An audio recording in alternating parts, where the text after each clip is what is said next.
ರಾಘವೇಂದ್ರಾಯ ನಮಃ. ವಿಡಿಯೋ ನೋಡ್ತಿರೋ ಪ್ರತಿಯೊಬ್ಬರಿಗೂ ನನ್ನ ನಮಸ್ಕಾರಗಳನ್ನ ತಿಳಿಸ್ತಾ, ಈ ವಿಡಿಯೋದಲ್ಲಿ ನನಗೊಬ್ಬರು ಗುರುಗಳ ಪರಿಚಯ ಆಯಿತು. ಅದು ರಾಯರ ಮುಖಾಂತರ.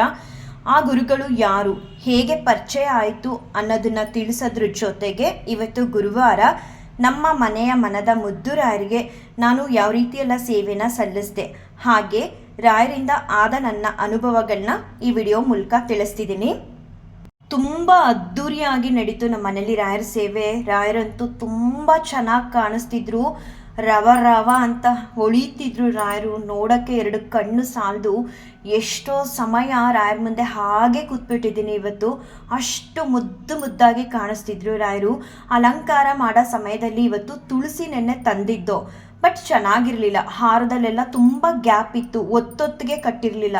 ನನಗೆ ತುಳಸಿ ಹಾರ ರಾಯರ್ಗೆ ಹಾಕೋದಕ್ಕೆ ಇಷ್ಟ ಆಗಲಿಲ್ಲ. ತುಂಬ ಗ್ಯಾಪ್ ಇದೆ, ಬೇಡ ಅದರಲ್ಲೇ ಸ್ವಲ್ಪ ಕಟ್ ಮಾಡಿ ಮುಡಿಸೋಣ ಅಂತ ಹೇಳಿಬಿಟ್ಟು ರಾಯರಿಗೆ ಮೊದಲು ತುಳಸಿನ ಮುಡಿಸ್ದೆ. ಅದಾದಮೇಲೆ ಕನಕಾಂಬರ ಹೂವು, ಮಲ್ಲಿಗೆ ಹೂವು ಎಲ್ಲ ಬಳಸ್ಕೊಂಡು ರಾಯರನ್ನ ಅಲಂಕಾರ ಮಾಡಿ ಕೇಳಿದೆ, ಏನಪ್ಪ ನಾನು ಮಾಡಿರೋ ಅಲಂಕಾರ ನಿಮಗೆ ಇಷ್ಟ ಆಗ್ತಿದೆಯಾ? ತುಳಸಿ ಹಾರ ಅರ್ಪಿಸೋಕ್ಕಾಗಲಿಲ್ಲ ನಿಮಗೆ ಈ ಸಲ, ಈ ರೀತಿ ಆಗೋಯ್ತು ಅಂತ ಹೇಳಿ ಯಾವ ದೇವ್ರನ್ನೂ ನಾನು ರೆಡಿ ಮಾಡಿರಲಿಲ್ಲ. ಕೇಳಿದೆ ರಾಯರನ್ನ. ರಾಯರು ಉತ್ತರ ಕೊಡ್ತಾರೆ ಅಷ್ಟು ಬೇಗ ಅಂತ ಅಂದ್ಕೊಂಡಿರಲಿಲ್ಲ. ಏನಾಯ್ತಂದರೆ ಕನಕಾಂಬರ ಹೂವಿಂದು ಹಾರ ಹಾಕಿದ್ನಲ್ಲ, ಅದರಲ್ಲಿರೋ ಹೂಗಳು ಅಲ್ಗಾಡ್ದು. ನನಗೊಂದ್ಸಲ ಏನಾಗ್ತಿದೆ ಅಂತ ಗೊತ್ತಾಗಲಿಲ್ಲ, ಸುಮ್ಮನೆ ಕೂತ್ಬಿಟ್ಟೆ ರಾಯರ ಮುಂದೆ.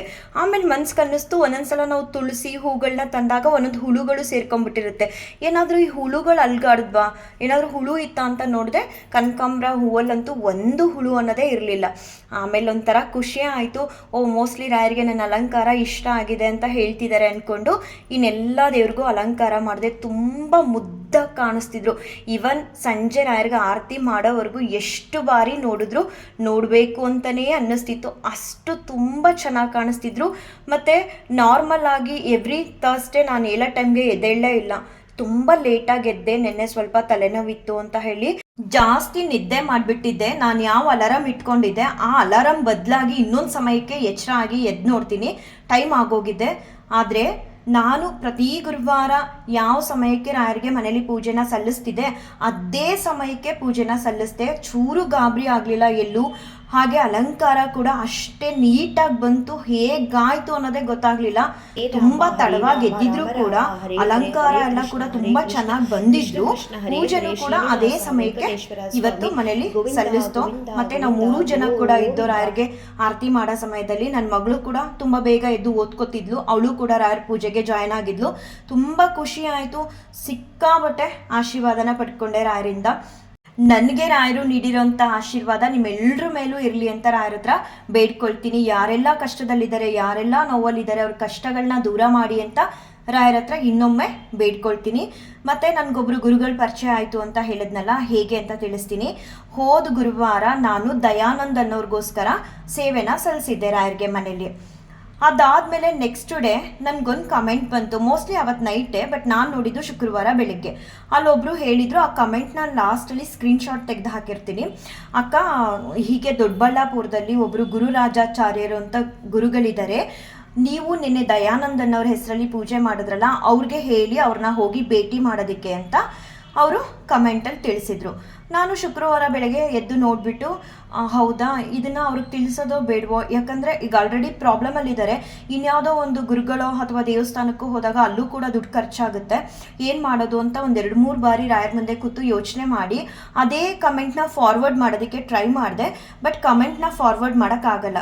ನಾನೇ ಅವ್ರಿಗೆ ಹೋಗಿ ಕಮೆಂಟ್ ಬಾಕ್ಸಲ್ಲಿ ಕಮೆಂಟ್ ಆಗ್ತೆ, ಈ ಥರ ನೆನ್ನೆ ನನ್ನ ವಿಡಿಯೋಗೆ ಒಂದು ಕಮೆಂಟ್ ಬಂದಿದೆ, ದೊಡ್ಡಬಳ್ಳಾಪುರದಲ್ಲಿ ಒಬ್ಬರು ಗುರುಗಳಿದ್ದಾರಂತೆ, ಹೋಗಿ ನೀವು ಮೀಟ್ ಆದರೆ ಬೇಗ ನಿಮ್ಮ ಪ್ರಾಬ್ಲಮ್ಗೆ ಸೊಲ್ಯೂಷನ್ ಸಿಗುತ್ತೆ ಅಂತ ಹೇಳಿದೆ. ಅವರು ಆ ಕಮೆಂಟ್ ನೋಡಿದಾರೋ ಇಲ್ವೋ ನನಗೆ ಗೊತ್ತಿಲ್ಲ. ಅಷ್ಟು ಹೇಳ್ಬಿಟ್ಟು ನಾನು ಸುಮ್ಮನಾದೆ.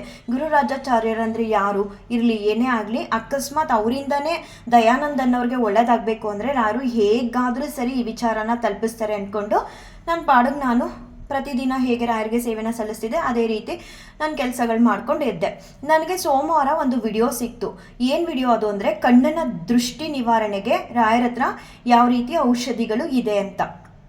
ಸರಿ, ಆ ವಿಡಿಯೋನ ನಾನು ಓಪನ್ ಮಾಡಿ ನೋಡಿದೆ. ಯಾಕೆ ನೋಡಿದೆ ಅನ್ನೋದು ಇಲ್ಲಿ ಮುಖ್ಯ. ನಮ್ಮನೇಲೂ ಕೂಡ ನನ್ನ ಮಗಳಿಗೆ ಐ ಪ್ರಾಬ್ಲಮ್ ಇದೆ ಅನ್ನೋದು ಮಾತ್ರ ಅಲ್ಲ, ರಾಯರ ಆರಾಧನೆ ಸಮಯದಲ್ಲಿ ನನ್ನ ಮಗಳು ರಾಯರ ಹತ್ರ ಬೇಡಿಕೊಂಡು ತೆಂಗಿನಕಾಯಿ ಫಲನ ರಾಯರಿಗೆ ಕಟ್ಟಿದ್ಲು. ನಾನು ಹೇಳಿದ್ದೆ ಈ ರೀತಿ ನೀನು ರಾಯರ ಹತ್ರ ರಿಕ್ವೆಸ್ಟ್ ಮಾಡ್ಕೊ, ಈ ಥರ ಸ್ಪೆಕ್ಸ್ ಎಲ್ಲ ಹಾಕೊಳ್ಳೋದು ನನಗೂ ಇಷ್ಟ ಅಲ್ಲ, ಅದು ಬೇಡವೂ ಬೇಡ, ನಿನ್ನ ಕಣ್ಣಿನ ದೃಷ್ಟಿ ಏನಿದೆ ಆ ಸಮಸ್ಯೆ ದೂರ ಆಗಲಿ ಅಂತ ಕೇಳಿಕೊಂಡು ಈ ತೆಂಗಿನಕಾಯಿನ ರಾಯರಿಗೆ ಸಮರ್ಪಿಸು ಅಂತ ಹೇಳಿದ್ದೆ. ಅವಳು ಕೂಡ ಅದೇ ರೀತಿ ಮಾಡಿದ್ಲು. ಅವಳು ತಾಂಬೂಲನ ರಾಯರ ಮುಂದೆ ಇಡೋ ಸಮಯಕ್ಕೆ ರಾಯರು ಬಲಭಾಗದಿಂದ ಆಶೀರ್ವಾದ ಮಾಡಿಬಿಟ್ರು. ಇನ್ನೂ ರಾಯರ ಮುಂದೆ ಇಟ್ಟೇ ಇರಲಿಲ್ಲ, ಕೈಯಲ್ಲಿ ಇಟ್ಕೊಂಡು ಬೇಡ್ಕೊತಿದ್ಲು ಸಂಕಲ್ಪ ಮಾಡ್ಕೊಳ್ತಾ. ಆ ಸಮಯಕ್ಕೆ ರಾಯರು ಆಶೀರ್ವಾದ ಮಾಡಿದ್ರು. ತುಂಬ ತಿಂಗಳುಗಳಾಯಿತು ರಾಯರ ಆರಾಧನೆ ಮುಗಿದು. ನಾನು ಮನ್ಸಲ್ಲಿ ಅವಾಗವಾಗ ಅನ್ಕೊಳ್ತಿದ್ದೆ, ಅಯ್ಯೋ ರಾಯರು ಇದ್ದಾರಲ್ಲ, ಯಾಕೆ ಇದ್ರ ಬಗ್ಗೆ ತಲೆ ಕೆಡ್ಸ್ಕೊಬೇಕು, ಅವ್ರು ಒಂದ್ಸಲ ಮಾಡ್ಕೊಡ್ತೀನಿ ಅಂತ ಅಂದಮೇಲೆ ಮಾಡ್ಕೊಡ್ತಾರೆ ಅಂತ ಸುಮ್ಮನಿದ್ದೆ. ಮೊನ್ನೆ ನೋಡಿದ್ರೆ ಸಡನ್ ಆಗಿ ನನಗೆ ಆ ವಿಡಿಯೋ ಸಿಕ್ತು. ಸರಿ ಇದರಲ್ಲಿ ಏನಿದೆ ಅಂತ ಹೇಳಿ ತಿಳ್ಕೊಳ್ಳೋಣ ಅಂದ್ಬಿಟ್ಟು ನೋಡಿದಾಗ ಅಲ್ಲಿ ಗುರುರಾಜಾಚಾರ್ಯರು ಅಂತ ಹೇಳಿ ಕಣ್ಣಿನ ದೃಷ್ಟಿ ದೋಷ ನಿವಾರಣೆಗೆ ಏನು ಮಾಡಬೇಕು ಅನ್ನೋದ್ರ ಬಗ್ಗೆ ತುಂಬ ನೀಟಾಗಿ ಎಕ್ಸ್ಪ್ಲೈನ್ ಮಾಡಿದ್ರು. ಜೊತೆಗೆ ಅವ್ರ ಕಾಂಟ್ಯಾಕ್ಟ್ ನಂಬರ್ ಕೂಡ ಕೊಟ್ಟಿದ್ರು. ನೋಡಿ ನಾನು ಸ್ಕ್ರೀನ್ಶಾಟ್ ತೊಗೊಂಡೆ. ಅದಾದಮೇಲೆ ಯೋಚನೆ ಮಾಡಿದೆ, ನನಗೊಬ್ರು ಕಮೆಂಟಲ್ಲಿ ಹೇಳಿದ್ರಲ್ಲ ಗುರುರಾಜಾಚಾರ್ಯರು ಅಂತ, ಅವರು ಮತ್ತು ಈ ವಿಡಿಯೋದಲ್ಲಿ ಹೇಳಿರೋರು ಇಬ್ಬರು ಒಬ್ರೇನಾ ಅಂತ ಅಂದ್ಕೊಂಡು ಸುಮ್ಮನಾದೆ. ಮತ್ತು ಯಾಕೋ ಏನೋ ಮಂಗಳವಾರ ಸಂಜೆ ಅವ್ರಿಗೆ ಫೋನ್ ಮಾಡಬೇಕು ಅಂತ ಅನ್ನಿಸ್ತು. ಫೋನ್ ಮಾಡಿ ಮಾತಾಡಿದೆ. ಅವರು ಕೂಡ ತುಂಬ ಚೆನ್ನಾಗಿ 5 ನಿಮಿಷ ಚೆನ್ನಾಗಿ ಮಾತಾಡಿದ್ರು. ನಾನು ಕೂಡ ಕೇಳಿದೆ, ಏನು ಈ ರೀತಿ ಎಲ್ಲ ಹೇಳಿದ್ದೀರಲ್ಲ, ಪಾದೋದಕ ನೀರನ್ನ ನಾವು ಸ್ನಾನಕ್ಕೆ ಬಳಸ್ಬೋದಾ, ಮನೇಲಿ ಅಭಿಷೇಕ ಮಾಡಿದ ನೀರನ್ನ ಅಂತ ಕೇಳಿದೆ. ಅವರು ನನಗೆ ನೀಟಾಗಿ ತಿಳಿಸ್ಕೊಟ್ರು. ಜೊತೆಗೆ ನಾನು ಕೂಡ ಹೇಳಿದೆ, ಈ ರೀತಿ ರಾಯರನ್ನ ಪೂಜಿಸ್ತಿದ್ದೀನಿ, ರಾಯರಿಂದ ನನಗೆ ಒಳ್ಳೇದಾಗ್ತಿದೆ, ನಾನು ಕೂಡ ಯೂಟ್ಯೂಬಲ್ಲಿ ರಾಯರ್ ವಿಡಿಯೋಗಳನ್ನ ಅಪ್ಲೋಡ್ ಮಾಡ್ತಿದ್ದೀನಿ ಅಂತ ಅವ್ರಿಗೆ ತಿಳಿಸ್ದೆ. ಹೌದಮ್ಮ, ಅದು ಯಾವ ವಿಡಿಯೋ ಅಂತ ನನಗೆ ಶೇರ್ ಮಾಡು ಅಂತ ಹೇಳಿದ್ರು. ಜೊತೆಗೆ ಕೊನೆಯಲ್ಲಿ ಅವರು ಒಂದು ಮಾತು ಹೇಳಿದ್ರು, ಇವತ್ತು ನೀನು ನನಗೆ ಫೋನ್ ಮಾಡಿ ಮಾತಾಡ್ತಿದ್ದೀಯಾ ಅಂತ ಅಂದರೆ ನಿನ್ನ ಜೀವನದ ಯಾವುದೋ ಒಂದು ಸಂಕಷ್ಟ ನಿನ್ನಿಂದ ದೂರ ಆಗಿ ನಿನಗೆ ಇನ್ನು ಮುಂದೆ ಎಲ್ಲವೂ ಕೂಡ ಒಳ್ಳೆಯದಾಗುತ್ತೆ ಹೋಗು ಅಂತ ಹೇಳಿದ್ರು.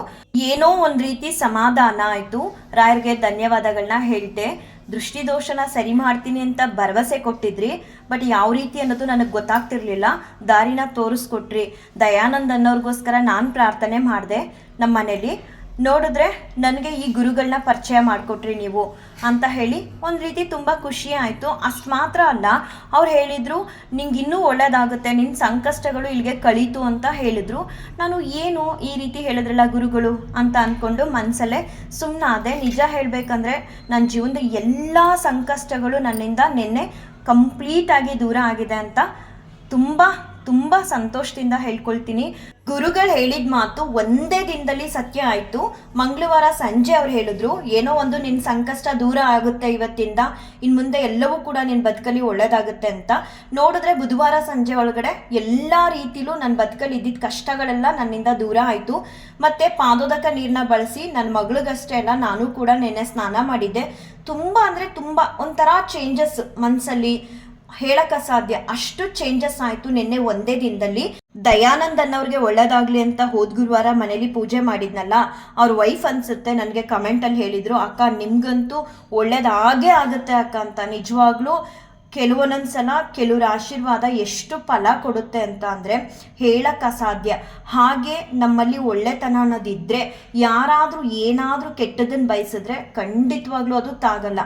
ಹಾಗೆ ನಂದು ಇನ್ನೊಂದು ಅನುಭವ ಹೇಳಬೇಕಂದ್ರೆ, ಭಾನುವಾರ ಬೆಳಗಿನ ಜಾವ ನನ್ನ ಕನಸಲ್ಲಿ ನಮ್ಮ ಮನೇಲಿರೋ ತುಳಸಿ ಗಿಡ, ಅದರಲ್ಲಿ ಒಂದು ಮುತ್ತೈದೆ ಬಂದ್ಬಿಟ್ಟು ರಂಗೋಲಿ ಹಾಕ್ತಿದ್ದಾರೆ. ನಾನು ಹೇಳಿದೆ, ಇಲ್ಲ ಅಮ್ಮ ನಾನು ರಂಗೋಲಿ ಹಾಕಿದ್ದೀನಿ, ಬೆಳಿಗ್ಗೆನೆ ತೊಳೆದ್ಬಿಡ್ತೀನಿ, ನೀರೆಲ್ಲ ಕೆಳಗಡೆ ಹರಿಬಾರ್ದು ಅಂತ ಹೇಳಿ ತೊಳೆದು ರಂಗೋಲಿ ಹಾಕಿದ್ದೀನಿ ಅಂತ ಹೇಳಿದ್ರೆ ಅವರು, ಇಲ್ಲ ನೀನು ಹಾಕಿರೋದು ತಪ್ಪಿದೆ ಅಂತ ಹೇಳಿ ಇನ್ನೊಂದು ಬಾರಿ ನನ್ನ ಮುಂದೆನೇ ನಿಂತು ಒಂದು ಮುತ್ತೈದೆ ರಂಗೋಲಿನ ಬಿಡಿಸಿದ್ರು. ತುಂಬ ಚೆನ್ನಾಗಿ ಕಾಣಿಸ್ತಿತ್ತು ನಮ್ಮ ಮನೇಲಿ ಇರುವಂತಹ ತುಳಸಿ ಗಿಡ. ನನಗೆ ಗೊತ್ತು ಏನೇ ಕನಸಲ್ಲಿ ಏನೇ ತೋರಿಸಿದ್ರು ರಾಯರು ಅದು ಒಳ್ಳೇದಕ್ಕೆ ತೋರಿಸಿರ್ತಾರೆ ಅಂತ. ಈ ಕನಸು ಬರೋದಕ್ಕೂ ಹಿಂದಿನ ದಿನ ಅಂದರೆ ಶನಿವಾರ ನಾನು ರಾಯರ ಹತ್ರ ಕೇಳ್ಕೊಂಡಿದ್ದೆ, ನಂಗೆ ಗೊತ್ತಿಲ್ಲ ಅಪ್ಪ ನನ್ನ ಬದುಕಲ್ಲಿ ಏನು ನಡೀತಿದೆ ಅಂತ, ನನ್ನ ಬದುಕಿನ ತೀರ್ಮಾನಗಳೆಲ್ಲವೂ ನಿನಗೆ ಬಿಟ್ಟಿದ್ದು, ನನ್ನ ಕೈಲಿ ಸಾಧ್ಯ ಆದಷ್ಟು ಒಳ್ಳೆಯದನ್ನೇ ಮಾಡಿಸು ಅಂತ ಹೇಳಿ ಬೇಡ್ಕೊಂಡು ಮಲಗಿದ್ದೆ. ಭಾನುವಾರ ನನಗೆ ಈ ರೀತಿ ಕನಸು ಬಿದ್ದಿತ್ತು. ನಿಜವಾಗ್ಲೂ ರಾಯರನ್ನ ಭಕ್ತಿಯಿಂದ ನಾವು ರಾಯರೇ ನೀವೇ ನಮಗೆಲ್ಲವೂ ಅಂತ ನಂಬಿದಾಗ ಎಷ್ಟು ಪವಾಡಗಳನ್ನ ಮಾಡ್ತಾರೆ ರಾಯರು ಅಂದರೆ, ನಮ್ಮ ಕಣ್ಣಲ್ಲಿ ಒಂದು ಹನಿ ನೀರು ತರೋದಕ್ಕೆ ಬಿಡಲ್ಲ. ತುಂಬ ಅಂದರೆ ತುಂಬ ಜೋಪಾನ ಮಾಡಿ ನಮ್ಮ ಕಷ್ಟಗಳನ್ನ ನಮ್ಮಿಂದ ದೂರ ಮಾಡಿ ತುಂಬ ಚೆನ್ನಾಗಿ ಎಲ್ಲ ಸಮಯದಲ್ಲೂ ಒಂದು ಚೂರು ಕೂಡ ಬೇಸರ ಮಾಡಿಕೊಳ್ಳದೆ ನಾವು ಹೇಳೋದನ್ನೆಲ್ಲ ಕೇಳಿಸ್ಕೊಂಡು ನಮ್ಮ ಕಷ್ಟಗಳಿಗೆ ಸ್ಪಂದಿಸ್ತಾರೆ ಅಂದರೆ ಅದು ರಾಯರು ಮಾತ್ರ. ಪ್ರತಿಯೊಬ್ಬರಿಗೂ ನಾನು ಹೇಳೋದು, ರಾಯರು ನಮಗಿನ್ನೂ ಅನುಗ್ರಹ ಮಾಡಿಲ್ಲ, ಅಂತೆಲ್ಲ ಅನ್ಕೊಳ್ಳೋದಕ್ಕೆ ಹೋಗ್ಬಿಡಿ. ನೀವೇನ್ ಕೂತು ಮಾತಾಡ್ತಿದ್ದೀರೋ ಅದನ್ನ ಕೇಳಿಸ್ಕೊಂಡಿರ್ತಾರೆ. ಕೆಲವ್ರಿಗೆ ರಾಯರ ಹತ್ರ ಹೇಳ್ಕೊಂಡಿರೋಂಥ ಕಷ್ಟಗಳು ಸಡನ್ ಆಗಿ ದೂರ ಮಾಡಿ ರಾಯರು ಕೈ ಹಿಡಿತಾರೆ. ಇನ್ನೂ ಕೆಲವ್ರಿಗೆ ನಿಧಾನ ಮಾಡ್ತಾರೆ ಅಷ್ಟೇ. ಆದರೆ ನಿಮ್ಮ ಪ್ರತಿಯೊಂದು ಕಷ್ಟಗಳನ್ನು ರಾಯರು ಕೇಳ್ಕೊಂಡಿರ್ತಾರೆ. ಖಂಡಿತ ಒಂದೊಳ್ಳೆ ದಿನ ಅಂತ ಬಂದಾಗ ನಿಮ್ಮ ಜೀವನದಲ್ಲಿ ರಾಯರು ಕೈ ಹಿಡಿದು ನಿಮ್ಮನ್ನು ಉದ್ಧಾರ ಮಾಡ್ತಾರೆ. ನೀವಿಷ್ಟ ಇಲ್ಲ ನಾವಂದರೆ ರಾಯರಿಗೆ ಅಂತೆಲ್ಲ ಅಂದ್ಕೊಳ್ಳೋದಕ್ಕೆ ಹೋಗಬಾರ್ದು. ಒಬ್ಬೊಬ್ಬರು ನಾವು ಮಾಡ್ತಿರೋ ಪೂಜೆ ರಾಯರಿಗೆ ಇಷ್ಟ ಆಗ್ತಿಲ್ವೇನೋ ಅಂತ ಕೂಡ ಅಂದ್ಕೊಳ್ತೀರ. ಆ ರೀತಿ ಕೂಡ ಅಂದ್ಕೊಳ್ಳೋದಕ್ಕೆ ಹೋಗಬಾರ್ದು.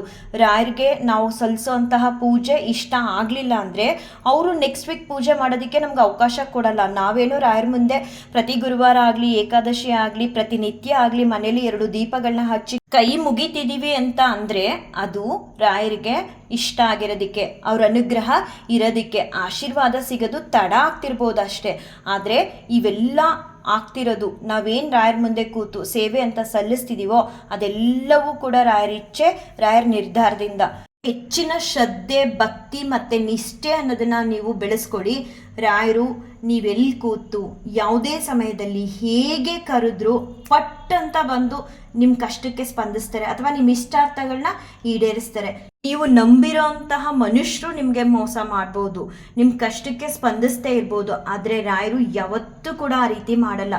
ಒಂದು ಬಾರಿ ನೀವು ಅವ್ರ ಮುಂದೆ ಕೂತು ದೀಪ ಹಚ್ಚಿ ಅಥವಾ ದೀಪ ಹಚ್ಚದೇ ಇದ್ರೂ ಪರವಾಗಿಲ್ಲ, ರಾಯರೇ ಅಂತ ಹೇಳಿ ನಿಮ್ಮ ಕಷ್ಟಗಳನ್ನ ಹೇಳ್ಕೊಂಡಿದ್ದೀರಾ ಅಂದರೆ ಎಲ್ಲವನ್ನು ಕೇಳಿಸ್ಕೊಂಡು ನಿಮ್ಮ ಕಷ್ಟಗಳಿಗೆ ನಿಧಾನವಾಗಾದರೂ ಸರಿ ಸ್ಪಂದಿಸ್ತಾರೆ ಅಂತ ಹೇಳ್ತಾ ಈ ವಿಡಿಯೋನ ಏನು ಮಾಡ್ತೀನಿ. ಶ್ರೀಕೃಷ್ಣಾರ್ಪಣಮಸ್ತು, ಶ್ರೀಕೃಷ್ಣಾರ್ಪಣಮಸ್ತು, ಶ್ರೀಕೃಷ್ಣಾರ್ಪಣಮಸ್ತು.